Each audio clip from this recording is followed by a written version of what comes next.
G'day everyone, it's now Thursday the 13th and it's 11:30 in the morning, and we're back here looking at this detour around the principal shared path in East Perth. So what I'm looking at today is, as usual, the consistency of the signage and where the checks are being done, and I can already see a sign there.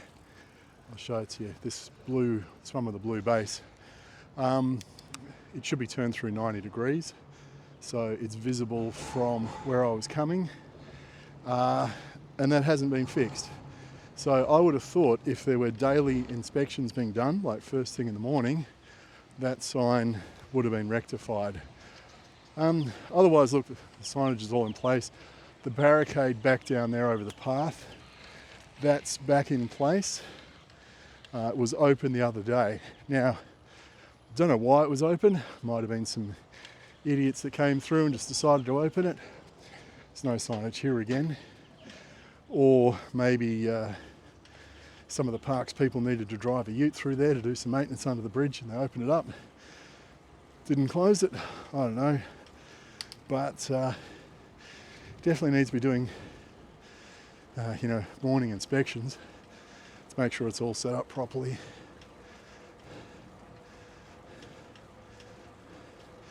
Now, in fact, if they did do a morning inspection, I guess whoever did it didn't have an eye for detail, because they missed what I spotted. Now, last week there was signage at the both ends of the bridge.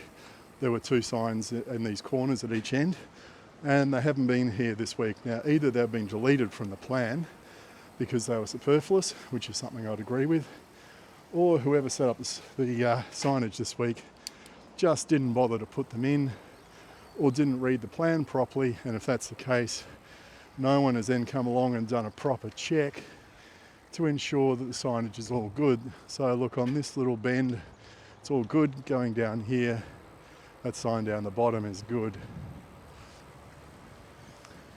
And look, on the plus side with this this setup, I do like the big bright signage. They've got that right. And in general, they've got the placement right. In general, not everywhere, but it's pretty good. It's one of the better detours. Footpath closed over there. The side path up here is shut. We're not going to see the signage as we go past, but yep, that's all there. There's a barrier in place, across a couple of cones. So everyone should know they're not going through there. Now, the next sign that I turn left at is visible now. In fact, it was visible back there a little bit. That's what I mean about just the good placement. I guess maybe it's easy with the kind of wide open vistas down here. But even so, it's possible to screw it up at times, and people do, but this one's good. All right, turn left, and we're going on the road. It is possible to use the footpath, or I guess that's a pseudo shared path over there, but I don't think much of the footpath up ahead. So I like to stick to the road, because it's a pretty manky footpath, and past this intersection, there's a risk of getting collected by someone departing their driveway. Well, okay, behind the Suzuki over here, there's a sign that's prone to being blocked if there's vehicles parked up close to it. So I would put a sign on both sides of the road there. And look, there's a sign here as well, pointing another direction. I'll show you what I mean by doubling up on this signage. So as we, okay, let's do a U-E. As we go up the hill here, got these three posts on the left. There's a no standing sign. I would just put exactly the same sign as that over there. That's it. That way, if you choose to use the path, you'd see the sign on the right. If you choose to use the road, you'd see the sign on the left. These are the kinds of things that are picked up via pertinent audit or inspection or review that you're not going to pick up walking. Now, I know there's a sign over there and I cannot see it, because it's blocked by parked cars. Okay, blocked. It's starting to become visible. Now it's fully visible. Pretty much too late. Again, that sign over there used to be on this side of the path, or the road. They decided this week to relocate it, but again, I just would have done a double up on that sign and put one on both sides of the road. That way, it doesn't matter which way you're coming, footpath or road, you're going to see it very clearly. Plenty of advance warning. Okay, signage is fine, and we'll just see how long it takes to get across the road. And we don't need any signage over here because, you know, we're back on the principal shared path. Now, I don't know if you can see it, but over there in the shrubbery, there's the white back of a detour sign. So if you're coming from over there, like from the city, there's a sign there that tells you to cross here, which is good. But there's nothing coming in the other direction. So if you're coming from up there, from up towards Bayswater, which is where I'm going, there is no detour signage. Now, I reckon that's because, although they've blocked off the underpass down that way, you can still turn right and go towards the city. So what would be more sensible is over here is to have some wayfinding signage.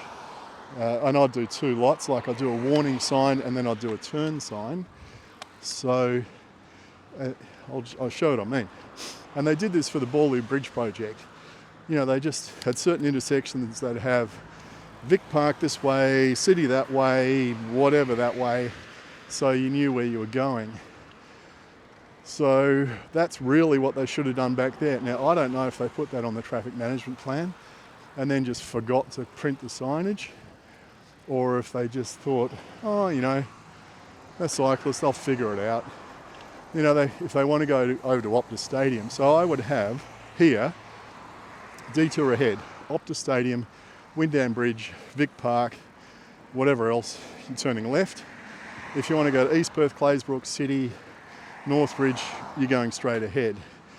And that would be a warning sign. And then here, where there's actually this pram ramp, I'd have a second sign saying, you know, Optus Stadium, Wyndham Bridge, blah, blah, blah, turn here. That, to me, would be the sensible way of setting it up, because I think the lack of that sign assumes a huge amount of knowledge on behalf of cyclists. You know, you're assuming that the people who are going to be using this are like me. They've ridden through here dozens and dozens of times. They know all the back streets, they know all the suburbs, they know where they're going, and they can just figure it out. Heading south from Highgate, Maylands, etc. So let me paint you a picture of why I think a map and some directional signage, etc. is important down here at the East Perth station. Let's assume I'm a Melburnian and I've come across for a big footy game at Optus Stadium, and I'm staying with cousins in Highgate, and it's just a little bit too far to walk to Optus from where they live. So they've lent me their old beaten up push bike to ride down to the stadium. It's a big game, you know, Essendon's playing. It's my favourite player's 100th game, and I want to be there to see them run through the banner at the start of the game. And I've got half an hour to be there, and I'm riding down, I've got plenty of time. I can pretty much, almost see the stadium from here. And I've just been told by my cousin, yeah, just, you ride down the path. When you get to a T-junction past the railway station, you turn left, you go through a tunnel.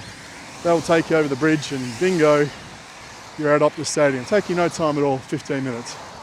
So I think, great, I'll give it a bit over half an hour, 15 minutes to get there, lock the bike up, walk in, find my seat, maybe get a beer. And then of course what happens? Well, I'm coming down here and there's a detour in place, there's no signage, there's no maps, there's nothing to tell me that Optus Stadium, if I want to go there, I've got to turn left here. And I keep on going. Have I missed it? No, I haven't. I keep on going straight ahead. And I get to the T-junction and there's no maps and there's no nothing that tells me where I have to go. And sorry, because of the rain, it just all cuts out. So yeah, first time in Perth, got nowhere idea where I'm going. I don't know the suburbs. I don't know where the bridges are. I don't know how to get across to Optus Stadium. I am lost. I am like thoroughly lost. And if you've set up a detour, which makes it, you know, you make someone like that totally lost and confused, then your detour is a complete and utter failure. It's a shambles. If you've only set it up so that it's usable by regular commuters that go up and down there every single day, then you know, I guess your detour should say so on the. Are you going to stop? Should say so on the map that oh yeah, this route is only suitable for people that live in Perth and ride up and down every day and know all the suburbs, and the rest of you should just drive until this work is complete, because you know we're not actually going to give you any useful information. Anyway, going back in this direction so far, all the signage has been fine. It's all where it has been consistently for the last couple of days, which is all right. Again, back up there on the top of the hill, I would have just duplicated 2 sets of signs there, actually 3 sets of signs, so you could see them evenly or equally from whether you're on the path or on the road. That's the only kind of thing you figure out if you do a pertinent audit. All right, that sign there is visible.